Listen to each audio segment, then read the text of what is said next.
Hi guys, it's Jeff and today, samahan niyo ako sa isa na naman panibagong adventure. And we are going to Calaguas Island.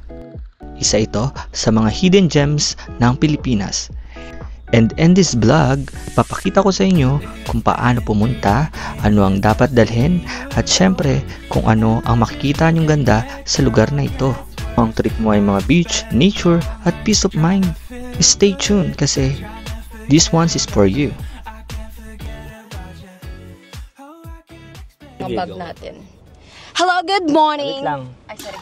Ano sabi mo nga, bakit kailangan natin bumili ng plastic? Ha? Good morning, y'all! You will need you. Charing. Ano yan? Nag-start na ba? Hala, wait lang. Okay, good morning, ladies and gentlemen. This is my birthday without... Charing.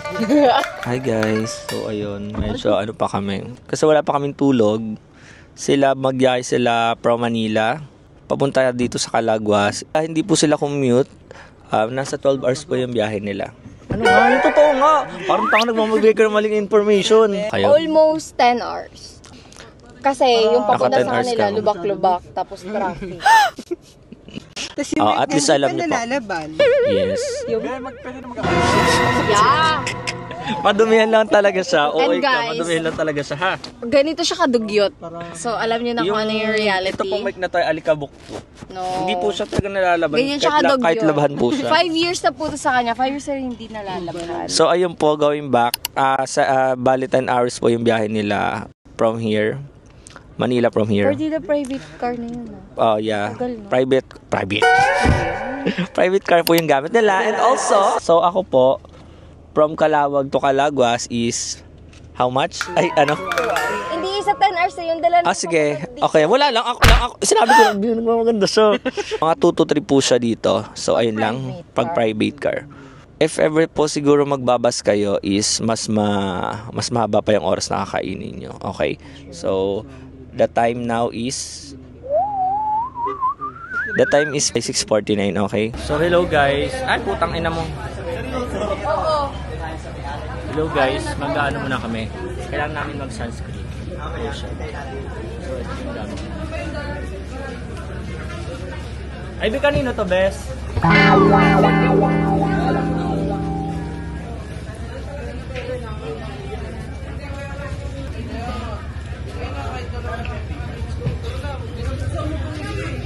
Pwede rin ba ito sa mukha, Be?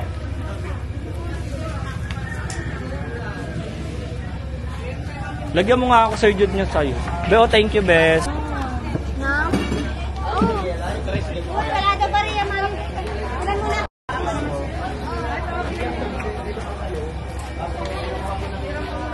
Be.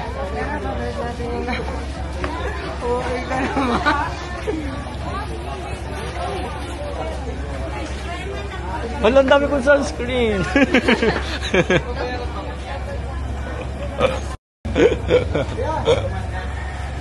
So guys, for me, ang unahin yung gagawin is skincare. Sunscreen. Ang baho na sunscreen.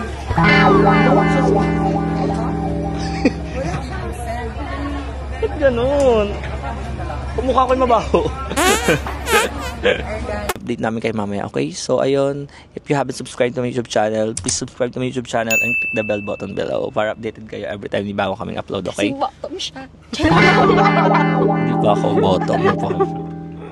And makikita niyo dun yung 3 Musketeers. so ngayon, Makakatulong namin nag-aayos ng gamit sa Yeah. May mga kasama kaming cargador. So, ayun sila sa likod, kinukuha yung mga gamit namin because later, we're gonna ride a boat na. yes, I guess, ang maging talaga nito, agenda talaga nito is yung mga tip namin bago kayo pumunta dito para at least hindi na kayo mangangapa. So, Okay. first tip. Charing. So, ito yung first tip namin sa inyo, okay? If sasakay na ng bangka from port to Calaguas, you have to use this kind of bag. Pakita mo, yung waterproof bag. Or, if wala kayong ganyan, may binibenta sila ditong plastic na kasya, 4 na tao. Charing. 4 na bag. Para hindi mabasa yung mga bag nyo kasi So, sa compartment siya ng ibig bangka sabihin, ilalagay. kahit hindi ko na itong lagyan ng plastic bag? Yeah. Sinabi ng babae? Kasi waterproof naman yan eh. Kaya- Kaso, the other thing is, kaya pinapalagyan nila ng papalagay sa plastic para hindi mag-amoy krudo nga. Ayo, Sa sige. baba siya Tama ng rin. bangka. Ganito. Ito po yung tip number 1 namin. So, kahit po talaga siya nakaganto na antag dito, Mel, waterproof na bag is gawin nyo pa rin po is bumili pa rin po kayo ng plastic talaga, okay? Kasi hindi naman kayo, sasabihan pa rin naman kayo ng mga tao kasi baka mag-amoy krudo nga. So, ayun po yun. Okay, at least alam nyo na po. Ang plastic po dito is nagkakahalaga ng 103 bag, okay? So, ayun lang. So, guys, next tip ko sa inyo is alamin nyo kung saan kayong sitio.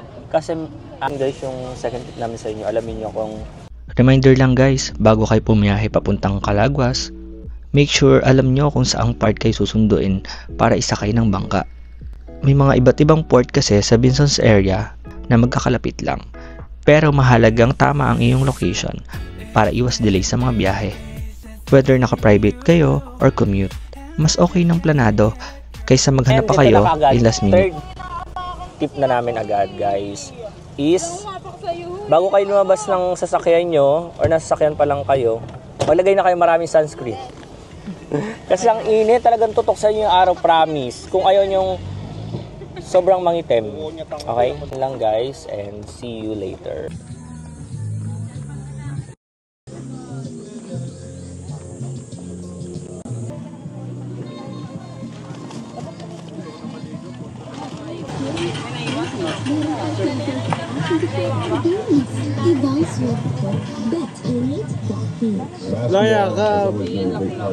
Outfit check.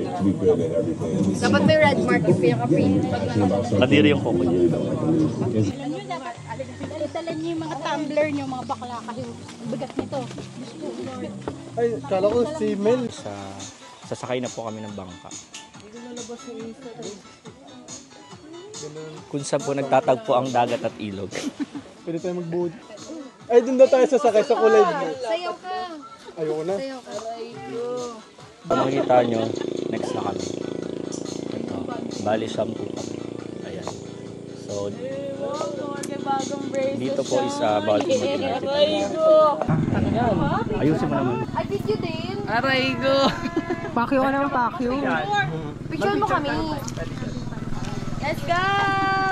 Ay, may yan na pala siya. Nakita si Jaja, full storage na. Pag makita si Jaja, mapupuno yan. Ako na lang lagi, ako na lang lagi. Full model. Nivea? Model. Nivea? Nivea? Nivea? Naibaya. Nivea?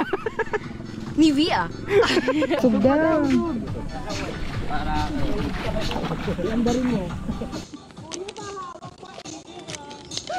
Kuya, gumigewag na.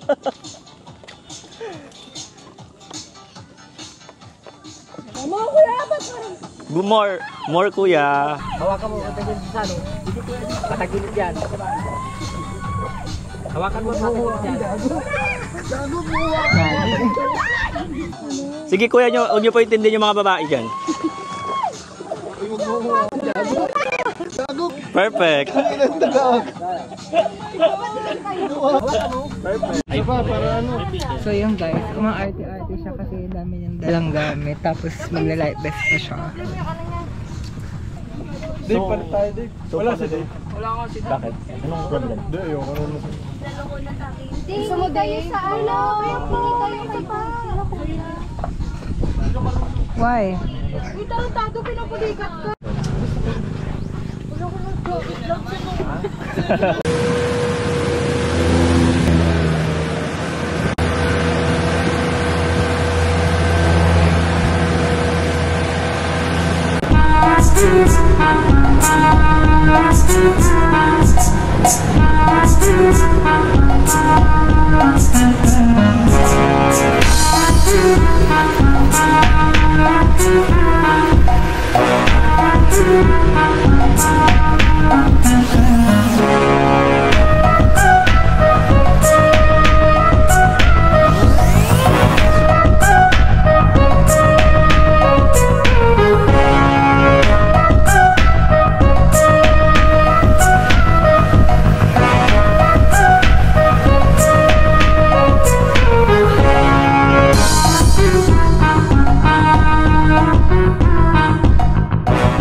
Hello guys. So ayun, nandito na po kami ngayon sa Calaguas at po kami sa Kagidama Resort. So ayan, sobrang dami ditong tent.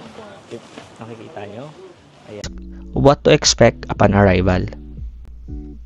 Pagdating nyo sa Calaguas, depende sa package or tour na inabail nyo.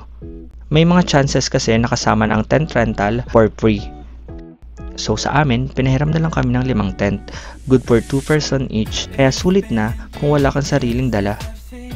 Once na nakasetup na kayo at wala kayong dalang comforter or anumang higaan na pwede nyo pang sapin sa tent, is mag-rent agad kayo ng comforter. Available sila doon sa mga tindahan. Kahalaga lang to ng around 130 to 180 each. Expect nyo na rin na meron siyang deposit, okay? And guys, expect nyo na din na walang signal dito. Pero may mga piso wifi naman and Starlink ang gamit nila. Honestly, dahil maganda ang panahon that time, malakas din talaga ang signal kahit na madaming tao. And expect nyo na din na ang situation sa CR is pila-pila talaga. So, tiis-tiis muna dahil island setup to. Only the premium cottages worth above 10k ang meron sariling CR. Pero yung mga 6k wala pa rin talaga. Sa tingin ko, merong mga 10 CR naman ang pwede nyong gamitin doon. Kaya if tent or regular cottage lang kayo, shared facilities ang gamit. Island life is simple, raw and real. So, come prepared. So ayan. Adobo? Pininyang manok. Ay, pininyang manok. Nope. Pininyang manok? Hindi, walang pinya. Ano ba? Adobo nga yan. Tapos meron pong Hipon. hipon na ano? Sweet and sour. Sweet and sour. What? And meron po kaming atay at balon-balunan. Chapsoy pala. And meron rin pineapple, watermelon. Watermelon.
Now is papunta kami sa may mga bato-bato.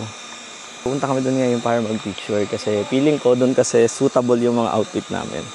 So, see you. Ang dami naliligo guys. Sobrang init lang. Hindi lang namin talaga kaya maligo ng ganyang kainit. We are going to island hopping. So that's it for episode 1. Sana nag-enjoy kayo sa biyahe from Manila to Calaguas. Mga tips and expect na mangyayari pagdating sa isla. Next vlog is island hopping plus glimpse of the iconic Mount Mayon.